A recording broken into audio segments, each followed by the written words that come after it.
Hello, friends. It's Keith with I Want More Comics, And Steve with Big Easy Comics. and maybe even background serenading tonight as we try to record our show and get it done. So, FOC this week, this is going to be stuff due orders to us by Monday, September 23rd, for the comics that are shipping October 16th.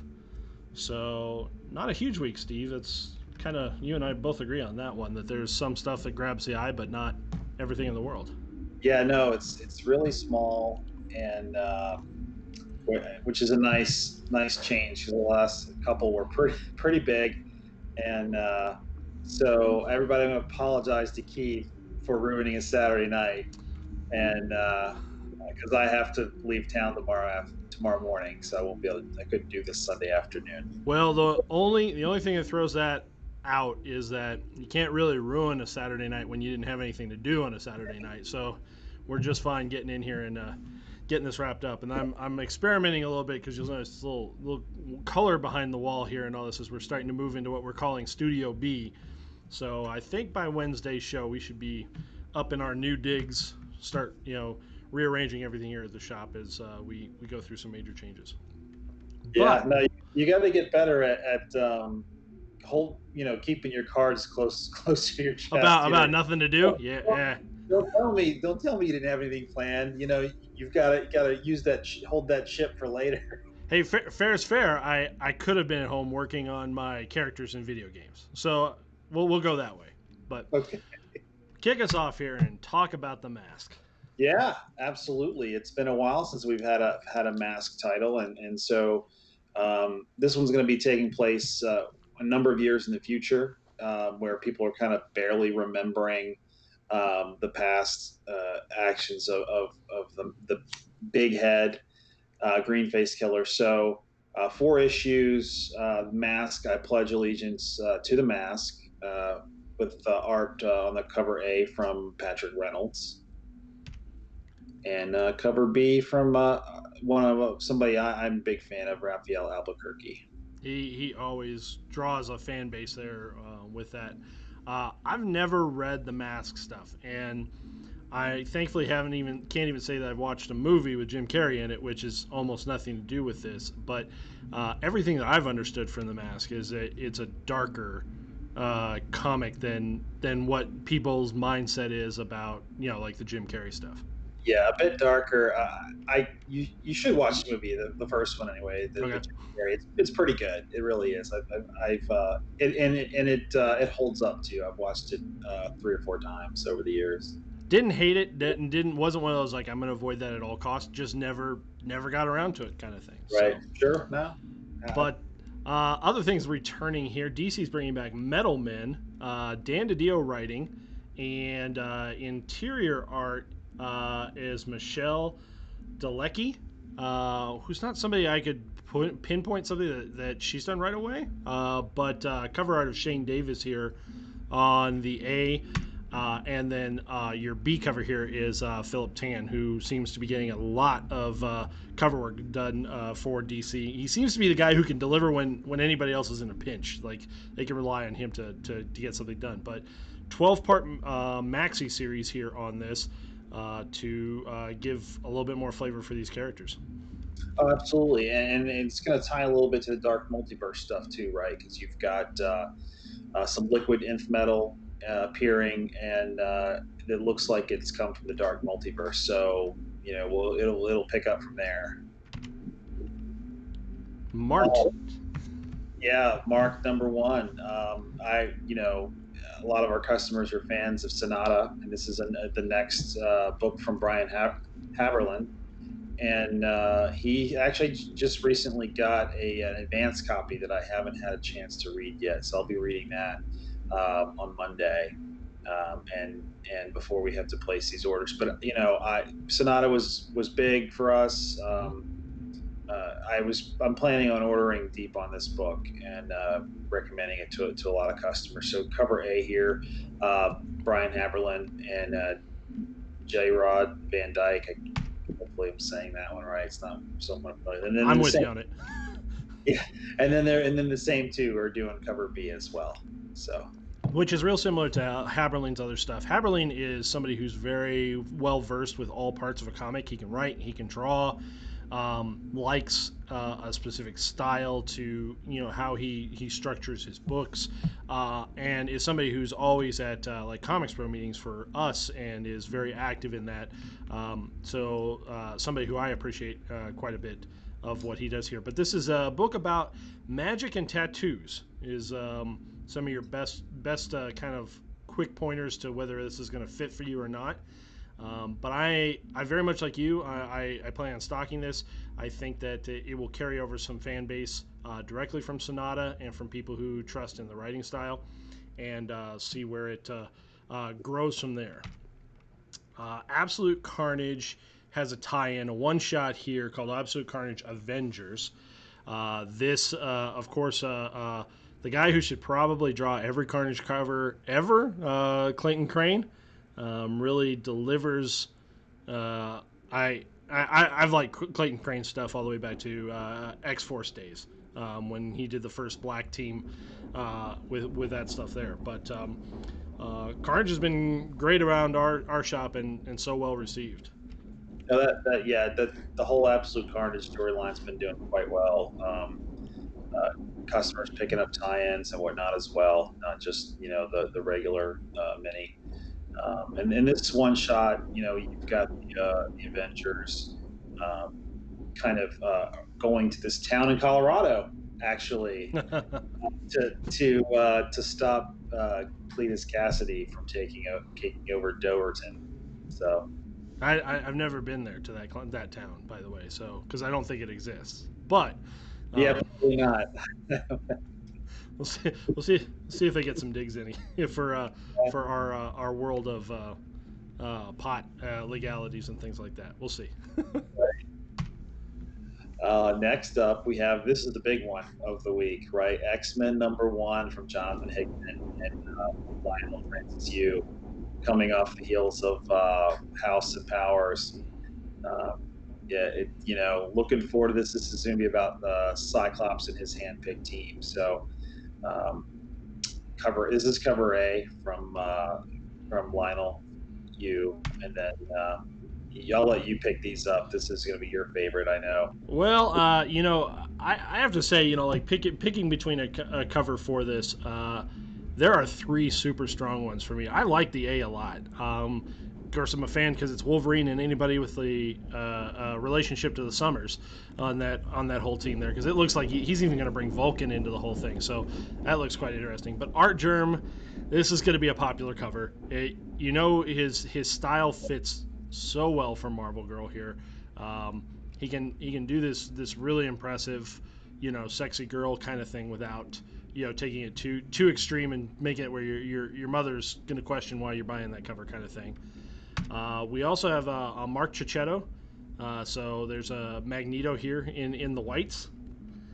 This is also something I think is going to be super popular because across all the #1s of the X books, there will be a Mark Bagley connecting cover that is called Every Mutant Ever. And this is the one to play the game of can you name them all? And even me, with as deep as I am into this, I know there's going to be a ton I won't get straight off without some kind of cheat sheet. That's ambitious. To I mean, I don't even know that that's enough covers to get them all, but he could try. I don't know there because I mean, right away on this cover here, I'm seeing people from Excalibur, Ecstatics, X Force, obviously all the X-Men books. It's gonna go deep. Do I think you'll hit everyone, and will somebody on the internet pick it apart and find something he missed? Of course, because that's what the internet's for. But Right. like that's just fantastic, and just little things there, like at the very bottom, the small little head at the bottom. That's Layla Miller. I mean, we're hitting it. We're hitting all the champion ones there. And then I think the other one fighting for the top covers here is the party variant from Mark Brooks. This is anybody who's running a party. You don't have to run a midnight. I don't know. Are those big for you? Do you do well with a midnight? Do you do midnights at all? I haven't done a midnight since Doomsday Clock #1. Okay. It's just we don't, unless something's like real big like that. We don't generally get much turnout for Mm-hmm. it. but we're much more active. With social media now, with all the shows and videos that we do. So, when it makes sense, we might do that again. But I know you do a lot better with the midnight We don't release. hit everyone. Like we skipped Spider Man, but I think I would definitely get beat up in a parking lot if we skipped X Men. There's with all the success of House and Powers.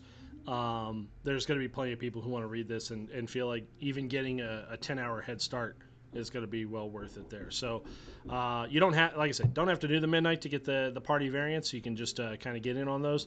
But I mean, Mark Brooks, bringing the A game here too, and all this. So they're gonna. I like the fact that this is a number one launch.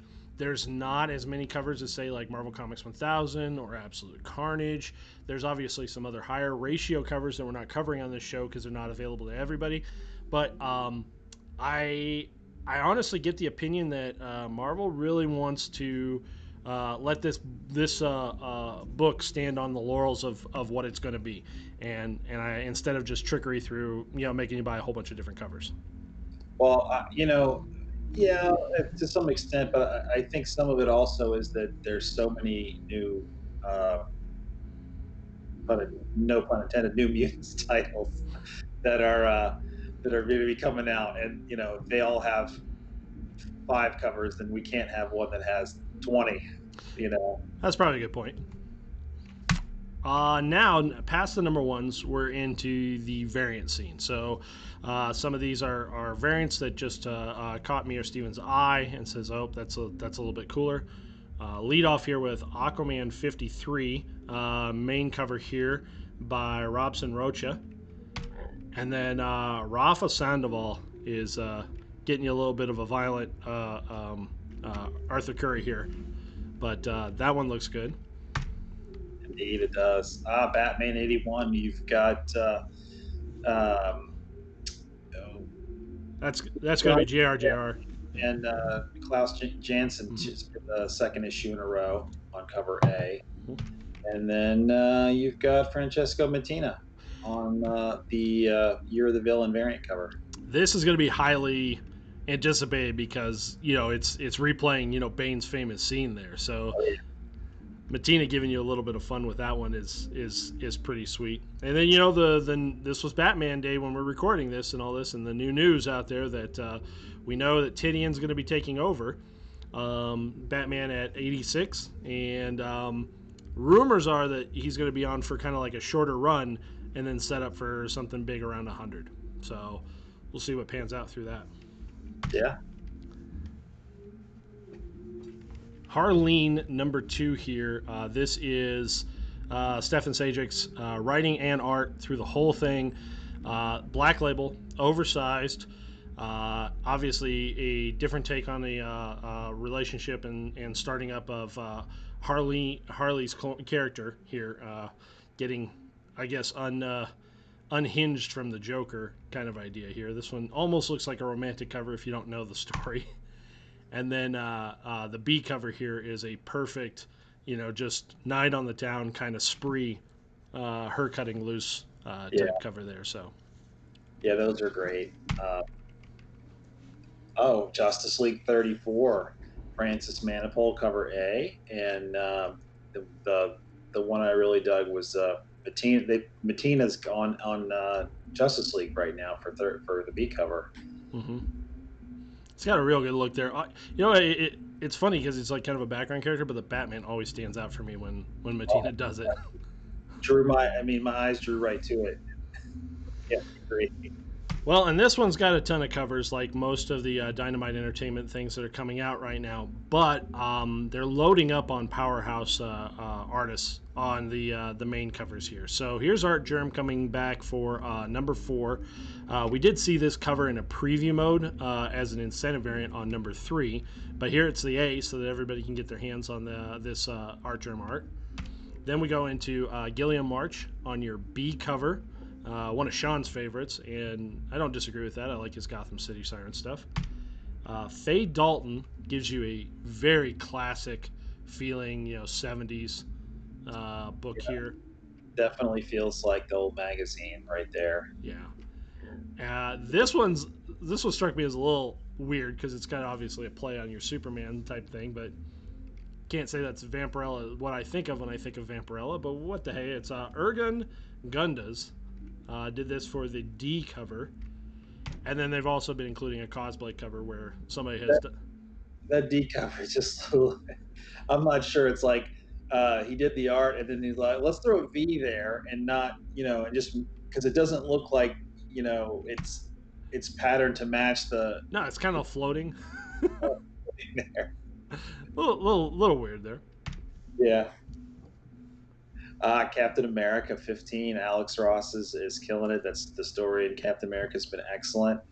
And then you've got Adam Hughes. I don't see where's that Adam Hughes cover. Oh, did that not load up right? Oh, It's not. I'm jipping their customers here because I didn't turn around and get that verified. But there was an.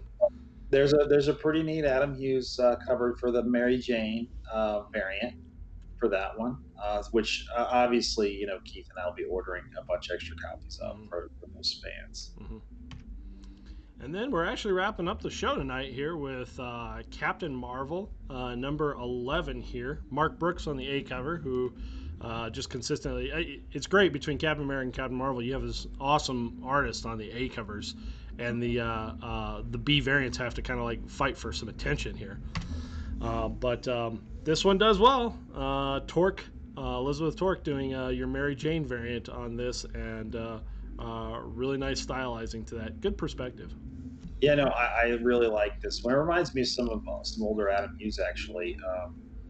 But this is a great variant, and this is I've been saying this for over a month, since number 9, that this you got to get on board Captain Marvel because some crazy stuff's going to happen beginning in number 12. We've seen a huge uptick in subscriptions for Captain Marvel since I started talking about that, and since Marvel made a big announcement about the direction of Captain Marvel with number 12, and you've got Star now, who I'm thinking is probably going to be taken over there since Captain Marvel's going to be turning bad. And yeah, so start picking this book up now. Get your subscriptions set up so that you don't miss that. All right, guys. Well, that's a new week. Get you everything that you want and more, probably, right? Yeah, yeah. Short one. Since we FOC'd so many DC books a couple weeks back, Mm-hmm.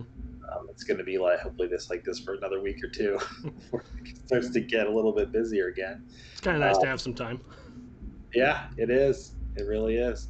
Um, we appreciate your time, everybody, and we look forward to you guys watching us next week as well. And what you've got, I've got a sale coming up Monday night. You've got your reply sale coming up Wednesday.